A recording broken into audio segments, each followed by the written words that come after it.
Go! Kimitsu Sentai! Go Ranger! Go, go, Power Rangers! Go, go, Power Rangers! Go, go, Power Rangers! Mighty Morphin Power Rangers! Chapter 28, Turborangers Plant's Dilemma. Author's note: some monsters here will be using plots from the Zhu 2 footage of Mighty Morphin Power Rangers, which were monsters created by Toei to further continue Mighty Morphin Power Rangers. In this story, the use of the evil Bloom of Doom, who will be known as Bloom Boomba. Also, if there are no other Rangers showing up, please assume they are still at the new Sky Base, either at the lobby, in the training grounds, etc., because they don't always show up. They are shelved out in the sense that they are not mentioned, just imagine them in a cameo. At the new Sky Base lobby, we can see Tommy, Kimberly, Justin, Tsubasa, and Masumi getting ready for the next mission. Tommy had not given up on trying to get closer to Kimberly. Are we really still doing this? The other Rangers were either on training sessions, having their day offs, or doing whatever people normally do behind the scenes. It's been some time since I got sent into a mission, said Kimberly, but I'm just glad, Tommy, we can work together after some time we got away. I just wish I never left the team for gymnastics. We couldn't stop you either, said Tommy. After all, you had to live your life like every Super Sentai warrior after their battles are over. They usually go back to their regular lives after a battle is over. However, the Jetmen ended up returning back to their duty when their arch enemy returned to cause trouble. It may be anytime soon we'll be sent to meet teenagers with attitude, said Tsubasa. To be honest, me and many of my friends were Power Rangers in our teens, said Tommy, getting primed up. Cassie, Adam, and Kat were also there too with their conversation with their Rangers who were assigned for the day. Well, while I thought that the Turbo Rangers wore the turbo suits, it turns out they don't. Another group wears them, said Adam. I do hope we get to meet the Car Rangers or the O Rangers, said Kat, remembering her days as having 3 Pink Ranger forms. I hope we get sent as reinforcements soon, said Cassie. Oh, I do envy the fact that some of the Sentai Warriors and Power Rangers have just started some rather radical training. Supreme Commander Ryu Tenno is a highly respectable man as of sorts. On the other hand, Justin felt odd about his dream last night. He saw a child with the Bakuyoshi. He was Ko of Dairanger. He remembered the events of the dream last night. Who was that child in my dream? So there was another Child Ranger here, but he wore a different suit than mine.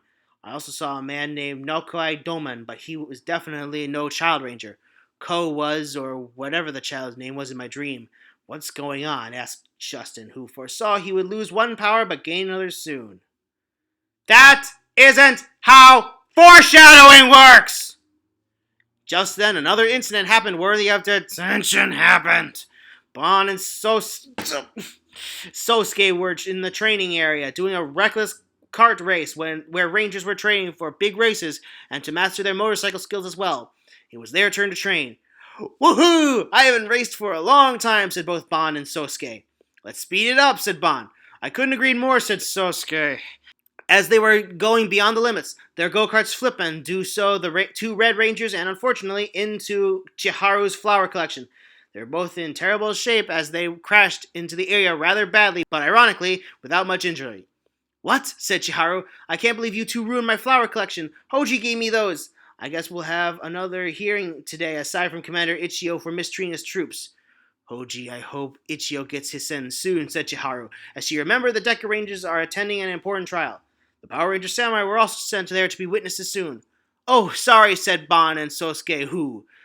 Oh my, looks like it's time for you 2 to hand yourselves in, said Chiharu. We'll hand ourselves over, said Sousuke. That way we will be more responsible than anybody who doesn't admit to their mistakes, said Ban, who was angry that his wife Marigold was also in the shower room incidents. What? At the director's office, Director Aya was upset about them. You 2 should know better than to be reckless with driving.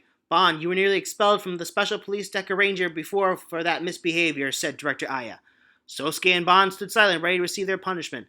Well, it's time for working at the rock piles with you, said Director Aya. How the fuck did anything they do? They have even less of a reason to be punished than the others.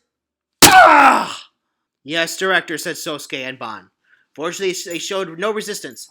Doggy and Swan were at the office, glad that he wasn't meeting resistance. Looks like those boys are more mature compared to the first 3 members who got punished, said Doggy. I might reduce their time at the rock pile. Spike, I think he might need another punishment if he keeps misbehaving. Or I might even reduce their punishments, said Director Aya, sighing about doing detentions. She remembered Eri and Natsuki as the first 2 people in the list, and later Spike. Well, Commander Doggy, I guess we could... No, I've sat this long enough. You are calling him boss, and that's final. I guess we can start working on another training program. You always get the better edge over me now, said Director Aya. All I had back then was simpler equipment. Director, I believe your wisdom has helped me too, said boss. On the other hand, I wish you can confirm for me whether or not Chiharu Tanaka is my missing daughter, said Director Aya. I would gladly help you, said Swan. Thanks, said Director Aya, who was hoping that Chiharu could be her daughter, her heir to the legacy of Skyforce. At the Sentai year 1989, the villains Kiros and Shizuka were sent to their missions. They were now communicating with their latest mission via the time communicator at another of their bases. Listen, you two, I would like you both to team up with Yamaru and Kirkia. Listen, remember their next plot? You must create the Bloom Booma with Yamaru and Kirka. I believe today is an important festivity called the Autumn Festival, so it'll be fun to see all the pain you'll cause, said Radiguet. Understood, said Kiros and Shizuka. Oh, by the way, I want Kimberly tested whether or not she will serve me well. Shizuka, remember to fight with her, but do not harm her. I want her brought alive. I have some special plans for her, said Radiguet. Indeed, my lord, said Shizuka. Just then, Radiguet had signed off. Kiros was still thinking about Mako, who he had deemed worthier conquest than if he could ever find her. Her toughness was beauty like a rose to him, his favorite flower.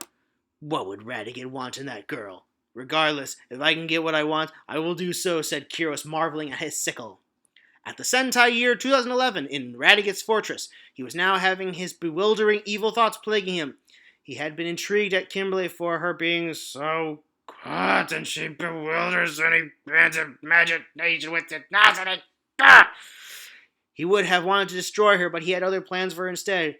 He was enamored by her one way or another. Radiguet has no sex drive! He's a sick motherfucker! The only thing that can pleasure Radiguet is himself! That came out wrong. Sorry. There is so much of that girl I cannot understand. Such beauty, such tenacity. I must have her for my queen, but I must test her worth first to be my potential consort, said Radiguet, flaming in his bosom the desire to have Kimberly, even if it means holding her against her will. The heroes have arrived in the Sentai year 1989, hoping to find the Islands of Evil wherever they may be.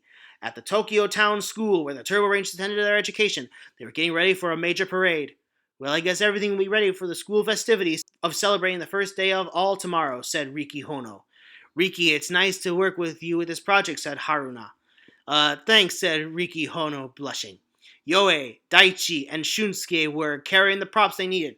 Unfortunately, Miss Yamaguchi grabbed both Ryu and Hono and Yoe for failing another math test. I wonder why you two just don't study, said Miss Yamachi. But ma'am, said Yoe. He's definitely not studying, said Shinsuke. I'm just glad Riki learned his lesson the last time.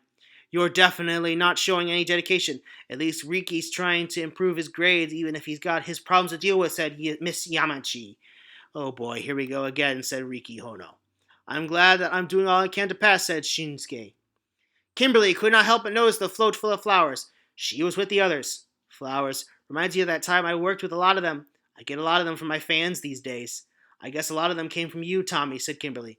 Oh my, you guessed that right, said Tommy. To be honest, I really remember our good old days, Kimberly. For some reason, I guess it was just difficult to forget about you, said Kimberly.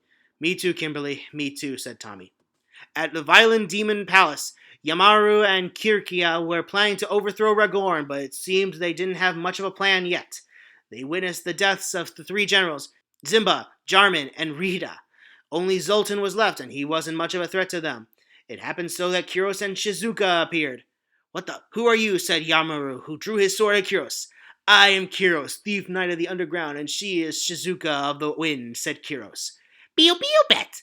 We're here with a proposal of an alliance to help you defeat the Turborangers, said Shizuka. Oh, really? You might just as well be salesmen. Prepare yourself, said Yamaru, as he drew his sword to fight Kiros. You're not making this easy, said Kiros. As said, we're on the same side. That's preposterous, said Yamaru. Both Yamaru and Kiros had a short battle until Ragorn called them to stop.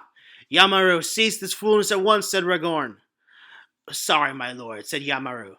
It seems these two guys have an interesting proposal. I would hate to lose it in reckless combat, said Ragorn. A proposal? We've gotten enough of that, said Zoltan. Silence, fatso, said Ragorn. You were always a bigger coward. It would have been better if you died with Zimba, Jarman, and Rhea as well. At least Rhea gave his life in battle. Oh, sire, give me a chance, said Zoltan. You definitely might as well clone yourself, said Ragorn, angry at Zoltan.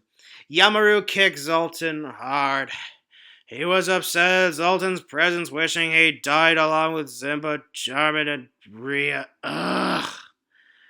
Oh, said Kirika. What do you propose then? You seem to be trustworthy fellows. We need some of your violent energies to turn these flowers into a deadly monster of bloom, said Kiros. Sounds interesting, said Ragorn. Let it be so. Now it would be fun to see what a plant demon can do. The Narigiri Boma released their energies, creating the Bloomer Boma, based on Bloom of Doom, as a plan to create deadly pollen that would turn vegetation into a deadly weapon of sorts. The Turborangers were now getting ready to see the parade in action, unaware that Yamaru and Kirkia were about to launch their plan. It's nice to see the parade in action any time now, said Haruka. It certainly is, said Riki Hono. I can't believe that we're not seeing much signs of the Narigiri Boma, but I might keep an eye open, said Daichi. Unknown to them, Bloom Boma was about to launch another attack. Bloom Boma began scattering deadly pollen that could make people suffer from a severe disorder.